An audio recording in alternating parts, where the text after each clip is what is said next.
வள்ளலார் ஆதீனம் தொன்மை ஞான மரபு குருகுலம். நிறுவனர் ஞானாசிரியர் தொன்மை ஞான மரபு குரு. ஞான சூரியன் ஸ்ரீ சிவகுருநாத தேசிகர். ஒளி நெறி வேதம் உரையாடல் பகுதி 20. கனல் நெறியே காக்கும் நெறி. வணக்கம் குருவே. தங்கள் திருவடிகள் பணிந்து வணங்குகின்றேன். மனுஷனுக்குள்ள நடக்கிற மர்மங்கள் பற்றிய ஆய்வில் கடந்த நம்ம உரையாடலில் கனல் நெறி திருவடி தீட்சை நன்மைகளை மேலும் தொடரலாம்னு சொன்னீங்க. ஆம் மகளே, கனல் நெறி விளங்கும் திருவடி தவப்பயன் வார்த்தைகளால் வரையறுக்க முடியாதது. இது நம் முன்னோர்கள் ரகசியமாக பயின்று இறைமைக்குள் இணைந்த சாகா கல்வி வெற்றி பாதை. உயிர்களின் மல இருளான உறுத்தல்களை நீக்கி உணர்வுலயம் சேர்த்து இறையுணர்வில் உய்விக்கும் உன்னத பாதை. குருவே, எண்ணற்ற யோக முறைகள் தவ முறைகள் உள்ளது. அனைத்தும் இந்நிலை எய்தவே உறுத்தல்கள் நீங்கி உணர்வு லயம் பெற்று இறைமை உணர்வு அனுபவமாகும். மூல உடலை அடைவதே ஆன்ம இலக்கு. சுத்த தேகம், பிரணவ தேகம், ஞான தேகம், ஒளியுடல், ஒளியுடல், வானவர், விண்ணவர், சத்தர்கள், சத்திகள், சித்தர்கள், சித்திகள் விளங்கும் அறிவு நிலைகள், தெய்வ நிலைகள் எண்ணற்று இருந்தாலும் மல இருளாகிய உறுத்தல்கள் நீங்கி உணர்வு நிலை எய்தாமல் எந்நிலையும் சாத்தியமில்லை. அறிவில் தெளிவும் சுகத்தில் நிறைவும் மரணம் தவிர்ந்த நித்திய வாழ்வுமே ஒவ்வொரு உயிரின் முடிவான விருப்பமாக இருக்கின்றது. ஆனால் இவற்றை அடைவதற்கான உயிரின் முயற்சி வேறு வழியில் தோல்வியில் முடிகின்றது. முயற்சியை மரணம் முடித்து வைக்கிறது. அடுத்த முயற்சி உயிரின் அடுத்த பிறப்பாக வருகின்றது. இவ்வாறு எண்ணற்ற கோடி பிறப்புகள் உயிர்கள் உடல் எடுத்து முயன்றும் வெற்றி கனவாய் தொடர்கின்றது. குருவே, இதன் காரணம் என்ன? காரணம் உயிர்களை பற்றிய மலத்தின் பிடி மிக மிக வலிமையாக உள்ளது. கலியுகம், கவர்ச்சி, மயக்கம், அகந்தையின் ஆளுமை உச்சத்தில் உள்ளது. மலம் அறிவில் அறியாமையாகி வந்து ஆணவமாகவும், அசைவில் முரண்பாடுகளை தந்து மாயையாகவும், ஆணவம் மாயைகளால் விளைந்த பயன் கன்மமாகவும் கழிக்க வேண்டிய வினைப்பதிவுகளாகி நின்று பிறப்புகளை பெருக்குகின்றது. குருவே, பருவுடல் என்றாவது ஒரு நாள் இழக்க வேண்டிய ஒன்றுதானே? பருவுடல் என்பது நமக்கு சொந்தமில்லை என்ற பின் நித்திய வாழ்வு என்பது எதை குறிப்பது? நித்திய வாழ்வு பருடலில் இல்லை. இது ஒரு தொடர்பு கருவியே. ஒரு குறிப்பிட்ட பயண இலக்கை அடைய ஒரு வாகனத்தில் பயணிக்கின்றோம். வாகனம் நாமாகி விடுவோமா? இல்ல குருவே, நாம் பயணிக்க அந்த வாகனம் ஒரு பயன்பாட்டு பொருளாகின்றது. அதுபோலவே நாம் பயணிக்க இந்த பருடலாகிய வாகனம் நமக்கு ஒரு பயன்பாட்டு பொருள்தான் என்பதை உணர்வது முதல் ஞானம். அப்படியென்றால் பருடலில் பயணிக்கும் நாம் யார்? அதை நாம் தான் கண்டறிய வேண்டும். கண்டறிவதற்கு கொடுக்கப்பட்ட வாய்ப்பு பிறப்பு. பிறப்பில் பெறும் சாதனங்களே அனைத்தும் பருவுடல், கருவிகள், அறிவு, அசைவு, ஆற்றல், உறவு, உபாயம், நிகழ்வுகள், விளைவுகள், அனுபவங்கள், அதன் பயன்கள் அனைத்தும் நாம் பிறப்பில் பெறும் சாதனங்களே. மேலும் நேர்மறை எதிர்மறை எண்ணப்பதிவுகளால் இயங்கும் நமக்கு ஆய்வறிவையும் சுதந்திரத்தையும் தந்தது. எதற்காகவென்றால் ஜீவமல இயல்பு வெளியேறி ஆன்ம அருள் இயல்பு வெளிப்படவே.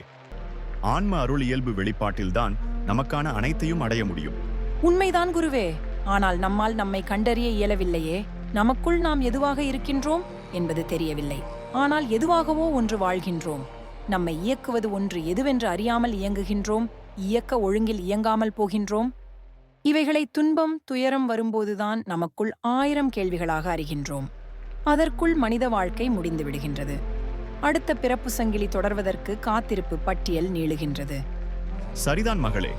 அறிவில் அறியாமையும் அசைவில் முரண்பாடும் உயிரை சூழ்ந்த ஒன்று. அதனால்தான் நாம் தவறுகள் செய்கின்றோம், திசை மாறி பயணிக்கின்றோம்.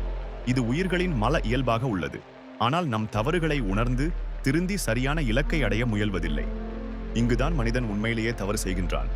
ஜீவமல இயல்பு நீங்கி ஆன்ம அருள் இயல்பை அடைந்து சாகா கலையில் வெற்றி கண்டு அருள் ஒளி உடம்பில் வாழும் எண்ணற்ற அருளாளர்கள் நமக்கு போதனைகளையும் வழிகாட்டுதல்களையும் தந்து நம்மை கரையேற்ற காத்துக் கொண்டிருக்கின்றார்கள். ஸ்தூல குருமார்களை ஆட்கொண்டு அவர்கள் மூலமாக நமக்கு பாடங்களை தந்து நம்மை வழிநடத்த நம் மனமாற்றம் வேண்டி பார்த்து கொண்டிருக்கின்றார்கள். அறிவில் தெளிவையும் சுகத்தில் நிறைவையும் அடைந்த அவர்கள் காட்டும் வழியை ஏற்காது அலட்சியம் செய்து நம் தவறுகளை நியாயப்படுத்துகின்றோம். மனிதன் செய்யும் பெருந்தவறு இதுதான். தவறுகள் செய்வது உயிரை பற்றிய மல இயல்பு. மல இயல்பே நாமாக வாழ்கின்றோம். இது நம் சுய இயல்பு அல்ல. ஆன்மருள் இயல்பே நம் இயல்பு, நம் சுய இயல்பு. ஆனால் தவறுகளை நியாயப்படுத்துதல் மனிதனை அழிவிலிருந்து மீட்க முடியாத பெருந்தவராகி விடுகின்றது. அதனால் மனிதனை மரணத்தின் பிடியிலிருந்து மீட்க முடிவதில்லை. குருவே, அப்படியென்றால் இந்த வாழ்க்கை எதற்கானது? திருத்தங்களுக்கானதே வாழ்க்கை. Life is correction. திருத்தங்களுக்காகவே வாழ்க்கை. இதில் தவறு என்பது தவறுகளை நியாயப்படுத்துவது, சரி என்பது தவறுகளை திருத்திக் கொள்வது. திருத்தங்களில் மலம் வெளியேறுகின்றது, பிறப்பை ஒழிக்க முயல்கின்றது. நியாயப்படுத்துதலில் மலம் சேர்ந்து அடுத்த பிறப்புக்கும் தொடர்கின்றது, பிறப்பை பெருக்குகின்றது.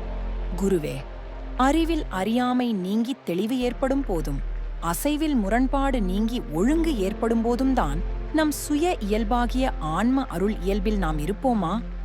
ஆன்ம அருள் இயல்பில் நாம் இருக்கும்போது நாம் எதுவாக இருப்போம்? இறைமையின் இயல்புகளை ஏற்று இயங்கும் இறைமையின் இயக்கக் களமாக இருப்போம். அங்கு நித்தியம், எல்லாம் அறியும் அறிவு, தடைபடாத சுகநீட்சியுடன் இருப்போம்.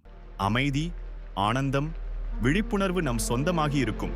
நம் சுய இருப்பாகிய சுய உணர்வில் நாம் இருந்தாலும் எங்கும் தானாகிருக்கும் பகுதிபடாமை, எல்லையற்ற விரிந்த எல்லையின்மை வடிவாகி பேரறிவில் இணைந்து ஒளிர்வோம். பேரசைவின் நாதமாகி அசைவோம். அற்புதம் குருவே. மூல உடல்தான் நம் சொந்த வீடு எனில் பருடல் கடந்த நுண்ணுடல் எதற்கு? பருடல் நமக்கு கருவியாதலால் நுண்ணுடலிலே நாம் வாழுகின்றோம். நுண்ணுடலே நாமாக உள்ளோம். நுண்ணுடலை கடந்து மூல உடலை நாம் சொந்தமாக்கிக் கொள்ளும் வரை, மலத்தை நீக்கிக் கொள்ளும் வரை நுண்ணுடல் பயணமும் பருடல் பயணமும் தொடரும். நுண்ணுடல் பயணம் எப்போது தொடர்கிறது? பருடல் தொடர்பு நீங்கும்போது நுண்ணுடல் பயணம் தொடர்கின்றது. தற்காலிகமாக நீங்கினால் உறக்கம், நெடிய காலம் நீங்கினால் மரணம். பின் நுண்ணுடல் பயணமும் நிரந்தரமாக நீங்கினால் மூல உடலில் அடக்கம், பின் ஒடுக்கம். அடக்கம் அமரருள் உய்க்கும், அடங்காமை ஆறிருள் உய்த்துவிடும். திருக்குறள். மறுபடி பிறப்பெடுத்து வருவது பருவுடல். நுண்ணுடல்களில் வருவது இயல்பு மாற்றமே. இயல்பு மாற்றங்களின் அடிப்படையிலேயே பருவுடல், இணையும் உறவுகள், தொடரும் நிகழ்வுகள், அனுபவம், பயன் துய்ப்பு அடைந்து நீக்க வேண்டிய மலம்.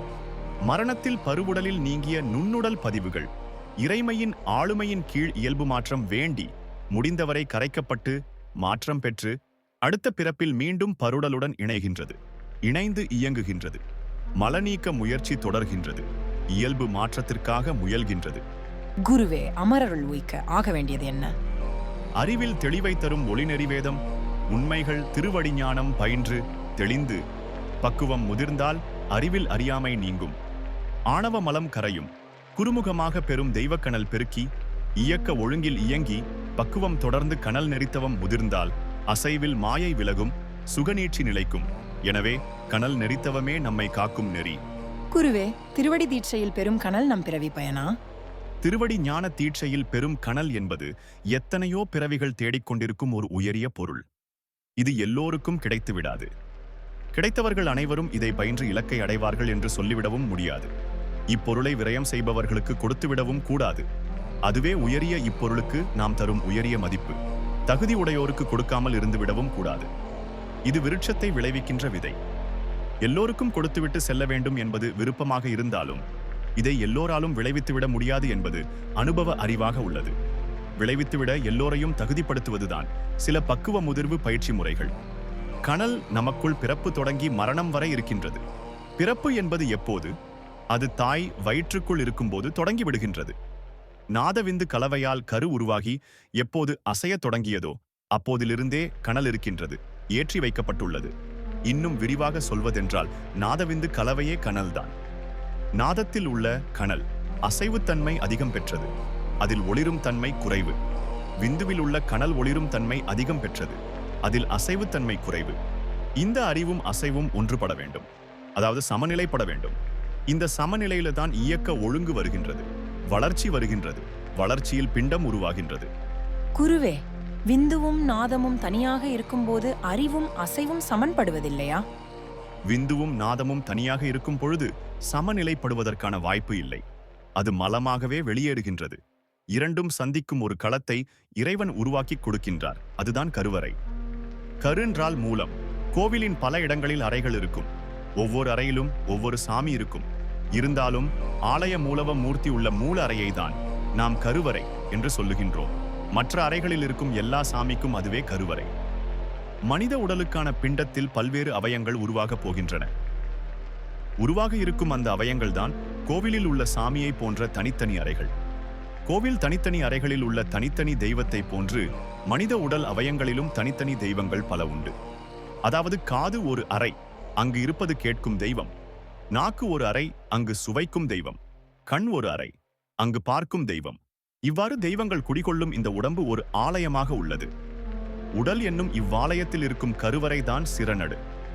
இக்கருவறை எப்போது உதயமாகிறது என்றால் அன்னை வயிற்றில் இருக்கும் போதே உதயமாகிவிட்டது. சிரநடுதான் நம் உடலில் இறைவன் இருக்கின்ற கருவறை. இயக்க அறிவும் இயக்க அசைவும் சமநிலை அடையும் போது இயக்க ஒழுங்கு ஏற்படுகின்றது. இயக்க ஒழுங்கில் இறைமையின் இயல்புகள் வெளிப்படுகின்றது. இந்த சமநிலைக்காகவே நாம் தேடலை தொடங்குகின்றோம். தேடலுக்காக இயற்கை தந்ததே வாழ்க்கை. அறியாமை கூடும்போது அதை சமன் செய்ய அறிவை தேடுகின்றோம். அதுவே உயிர் தேடல் ஆகின்றது. அசைவு தடைப்படும் போது அதை சமன் செய்ய இன்னொன்றில் தேடுகின்றோம். அது உடைமை தேடல் ஆகிறது. இந்த அறிவும் அசைவும் எங்கிருந்து தோன்றியது என்று ஆராய்ந்தால் கனலிலிருந்துதான் தோன்றியது என்று கண்டு உணரலாம். கனல்தான் கரு, கருவுக்கு அறைதான் கருவறை. கருவறையில் இருப்பவர் அருட்பெருஞ்சோதி ஆண்டவர். நமக்கான கருவறை சிரநடுவில் உள்ளது. அறை வாயில் பூட்டப்பட்டுள்ளது. வாயில் திறக்க சாவி வேண்டும். அதற்கு கனல் நெறி திருவடி ஞான தீட்சை வேண்டும். தீட்சை பெற்றவர்கள் செய்யும் தவமே கருவறைக்குள் அழைத்துச் செல்லும். அற்புதம் குருவே. கனல் நெறி விளங்கும் திருவடி ஞான தீட்சையே நம்மை காக்கும் நெறி என்பதையும் அதன் மாபெரும் ரகசியங்களையும் தங்கள் தனிப்பெருங்கருணையால் அறிந்தோம், உணர்ந்தோம், தெளிந்தோம். எத்தனை கோடி நன்றிகள் சொன்னாலும் அவைகள் இதற்கு ஈடாகாது. பாக்கியம் பெற்றோம் குருவே. ஒளிநெறி வேதம் கூறும் உண்மைகள் மேலும் பலவற்றை அறிய விரும்புகின்றோம். நல்லது மகளே. கடந்த 40 வருடங்களாக குருகுல மரபில் உபதேச வகுப்புகளாக நேரிடையாக தொடர்ந்த ஒளிநெறிவேத உண்மைகளாகிய இந்த உயரிய ஞானம் பொதுவெளியில் வருவது மிகவும் அரிது. அழிவை நோக்கி திசை மாறி சென்று கொண்டிருக்கும் மனித குலத்தை மீட்டெடுக்க நம் முன்னோர்கள் கொண்ட தனிப்பெருங்கருணையால் அவர்கள் ஆசீர்வாதங்களுடன் இன்று உலகுக்கு வந்த இம்மாபெரும் ரகசியங்களை அலட்சியப்படுத்தி விடாமல் இதுவரை வந்த அனைத்து உரையாடல்களையும் மீண்டும் மீண்டும் கேட்டு தெளிவு பெற வேண்டும். இதுவே நம்மை அழிவின் பாதையிலிருந்து மீட்டெடுக்கும் உயர் ஞான திருவடி தீட்சை கனல் நெறி. மற்ற பேருண்மைகளை அடுத்த உரையாடலில் தொடர்வோம். மிக்க நன்றி குருவே. நல்லது மகளே. இறைமையின் ஆசீர்வாதங்கள் தொடரட்டும். இந்த உரையாடல் பகுதி பயனுள்ளதுன்னு நினைச்சா இதை உங்க நண்பர்கள், உறவினர்கள் அனைவருக்கும் ஷேர் பண்ணுங்க. அப்படியே எங்க ஒளிநெறி வேதம் யூடியூப் சேனல் சப்ஸ்கிரைப் பண்ணுங்க. நீங்க தர ஆதரவும் ஊக்கமும் இன்னும் பல பேருண்மைகள் வெளிவர உந்து சக்தியா அமையும். விரிவான விவரங்களுக்கு வள்ளலார் ஆதீனம் மையத்தை அணுகவும் அலைபேசி எண்களை தொடர்பு கொள்ளவும். வாங்க ஒளிநெறி வேதம் கத்துக்கலாம். எல்லா உயிர்களும் இன்புற்று வாழ்க. வள்ளல் மலரடி வாழ்க வாழ்கவே. குருவே சரணம்.